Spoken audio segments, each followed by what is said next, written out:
Okay, so today what we're going to do is I'm just going to quickly start on some basic game mechanics. This won't be finished tonight, so there'll be a second, possibly a third part to this one. But we're going to start building a Tetris game. So what I'm going to do is I'm just going to switch over here into GDevelop and show you what we've got going on here. So what I've started with is I've just got this background image. I've built these different blocks to use as our kind of Tetris-y matching up shapes. And what I've done is I've brought those into my project here. I've also created this generator file, which is just a placeholder file that will be used for creating these blocks. I've also got a score graphic, ground graphic, and a ground 2 graphic. These are the ground 2, this is the ground 1. And they're just used as invisible barriers in order to stop the blocks from passing through. So basically I'm just going to show you what this quickly looks like.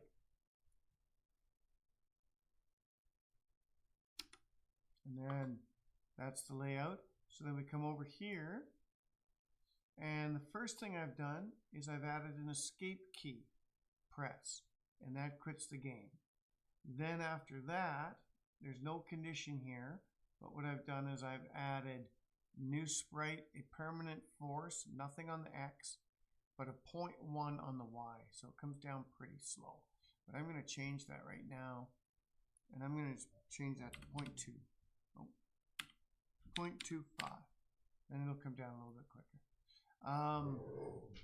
Now I've got, sorry, my dog's in the background talking to me. Now I've got, if new sprite 2 is in a collision with the ground, it'll remove all the forces and it will separate the ground from new sprite. It'll bounce new sprite off just slightly, keep them separated.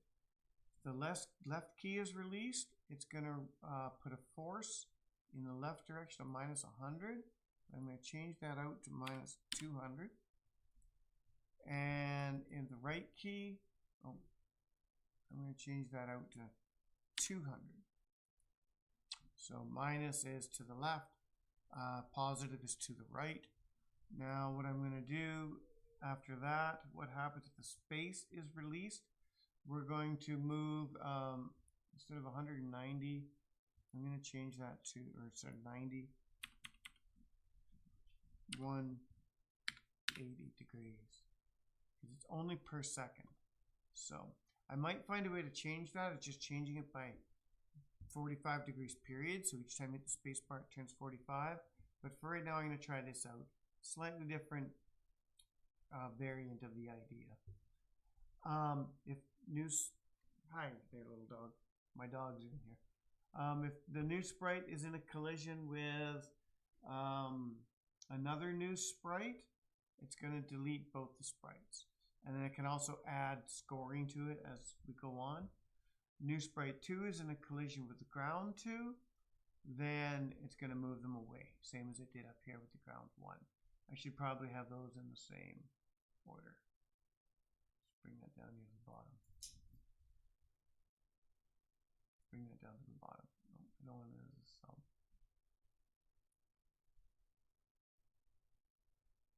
There we go. I don't know where it went. Yeah, there it is. There. Okay. So now I'll show you that in action. And then in the next video, what we'll do is we will go over setting up we'll set up all the other blocks to have the same behaviors. And then we'll show that in action. And then we'll probably set up the generator in that video. So here's a preview of the game so far. So I hit the space bar, keeps rotating, arrow keys, move it away. It's not moving quite fast enough. And I don't know if you noticed it there, but both of the blocks moved at the same time. So I'm going to have to figure out why they're both moving. Probably because they're both named the same thing, and it's not just an instance, it's a duplicate. So I'll have to figure that out and figure out why that's not performing how I want it to there. But anyway, I'm going to hit save on that. And we will pick this up tomorrow with the next segment in it. Now, I'm trying to do this without using any advanced physics behaviors or using any extra plugins. I'm trying to do it just with the code that's installed and the native movements. I'm pretty sure it's possible. I just haven't done it before, so I'm figuring out as we go. This is all a journey. As I said in the introduction video, this is all towards making a game at the end of the day, but you need to learn all the basics and you need to walk before you can run. I know quite a bit about this engine, but mostly where it comes to making like a roguelike or an RPG. So I want to explore a lot of these other mechanics and just get them all mastered before I actually go into making the game. So that's it for the night. We'll see you tomorrow.